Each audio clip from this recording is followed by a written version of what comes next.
Bai, bueno, Children of Men iruditzen zait, pelikulaza bat, edozeinek ikusi alduena beren etxean edozein egunetan, eta berezia, eta, bueno, asko gustatzen jatan pelikula bat, eta justo, da apokalipsiaren buruzko pelikula bat, zelan munduaren bukaera datorren, ze emakumeek ezin dute haurdun geratu, orduan, infertilidadearen arazo honekin eta abar, eta gero artistarik ez dira geratzen munduan, eta orduan arte lana daude oso presiatuak eta nahi dituzte horiek altxorra balira modura konzerbatu.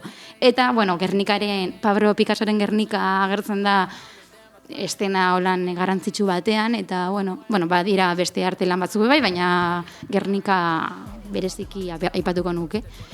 Ez da izango benetako Gernika, baina,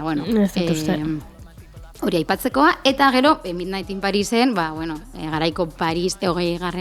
mendeko Paris, La Bohème eta garaiko artista eta hoien artean, gertzen da Pablo Picasso eta Pablo Picassoren artelanak. Eta, aipagarria, bai, oso, guztiz desberdina pelikula, Alaia eta Polita, ez? Midnight in Paris.